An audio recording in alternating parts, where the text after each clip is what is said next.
Hi, I'm Bill O'Reilly. Thanks for watching us tonight. We have a full lineup for you. The Boston Marathon bomber found guilty of everything. Another unarmed man shot dead by a police officer. And the continuing Christian controversy in America. That is the subject of this evening's Talking Points memo. At a prayer breakfast yesterday, President Obama told the world that he is disturbed by the lack of love on the part of some Christians.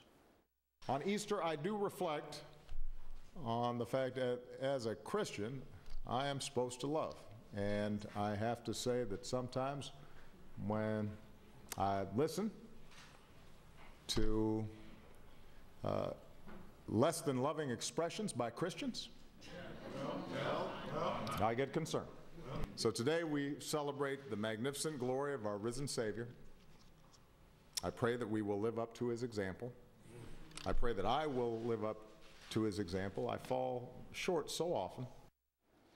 The fact is that all human beings fall short. We're all sinners. But in the political arena, it seems like President Obama is more skeptical of Christians than he is of Muslims. That may not be true, but that's what it feels like. Islam teaches peace. Muslims the world over aspire to live with dignity and a sense of justice. And when it comes to America and Islam, there is no us and them, there is only us. Now, many believe that the president's Christian love comments have to do with the Religious Freedom Acts passed in Indiana and 20 other states. Even though the president campaigned in 2008 opposing gay marriage, he has now changed his mind and apparently believes that his once opposing point of view was intolerant. Here's what its spokesman said about the Indiana Act. The signing of this bill doesn't seem like it's a step in the direction of equality and justice and liberty for all Americans. And again, that's not just the view of the administration. All right, a direct reference to gays. Talking Points does not understand the view of the administration. Does Mr. Obama believe that those opposed to gay marriage are biased against gays? Does he believe those who don't want public funding for abortion are anti-women? Does he believe that those who oppose the nuke deal with Iran want war? If he does not believe those things, then what's the beef with allowing religious Americans a legal remedy to state moral objections to mandated policy? What's the beef?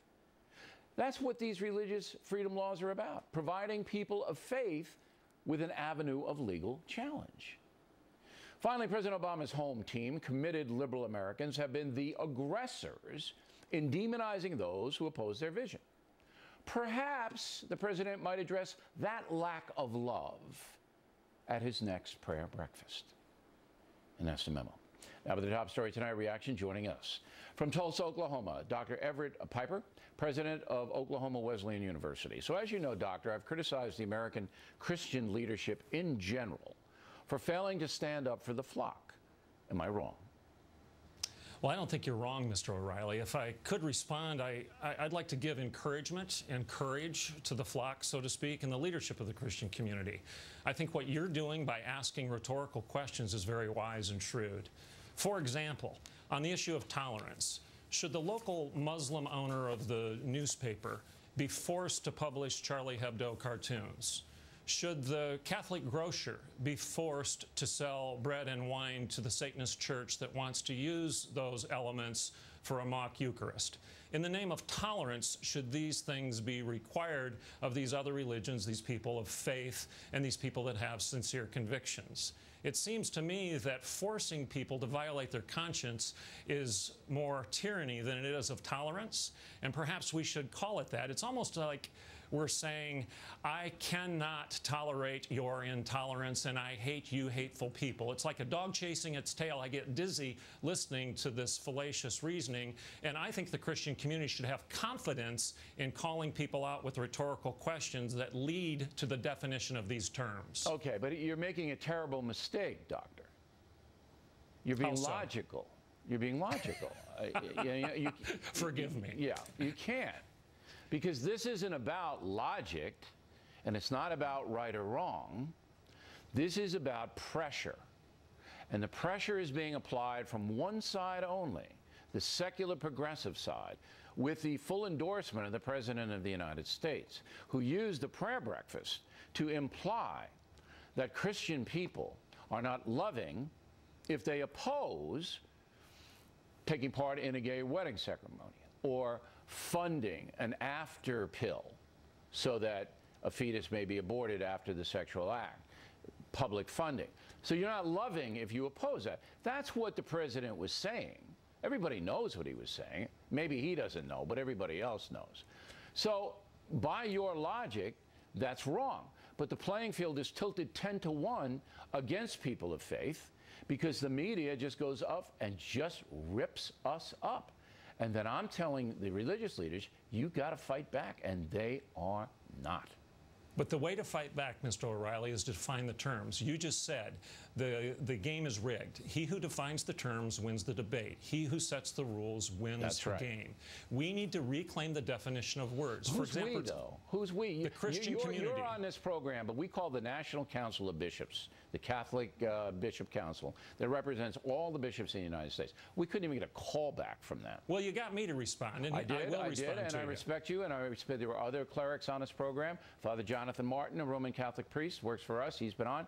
But the big clerics, all right, are MIA. So the folks, the people of faith, are sitting there going, we're not happy being attacked and demonized, but who's sticking up for us? You know how many letters I got saying that, Doctor? Well, I know you got a few because I was copied on some of them. But again, I'm going to repeat my point, and this is very important, Mr. O'Reilly. Jesus himself decided to confront contrary ideas by asking rhetorical questions. Who is without sin? Let him throw the first stone. Why do you call me Lord? Which one of you is without sin? He asked these questions to force people to define their terms. And the Christian leadership in this country can win this debate by forcing people to define the terms. For example, tolerance. They're afraid.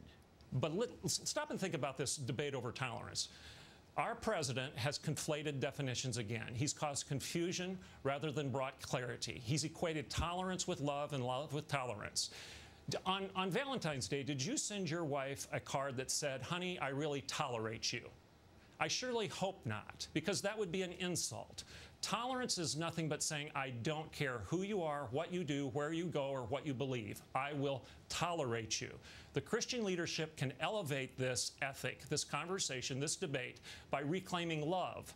Love is more powerful than tolerance. Love says, I care deeply. Tolerance says, I care nothing at all. It's the definition of these words that allows us to engage in the courthouse and in the town square with confidence rather than cowering in the corner and letting someone else define the language that we then need to react to. You must have the leadership that's going to take that philosophy that you've just defined to the opposition.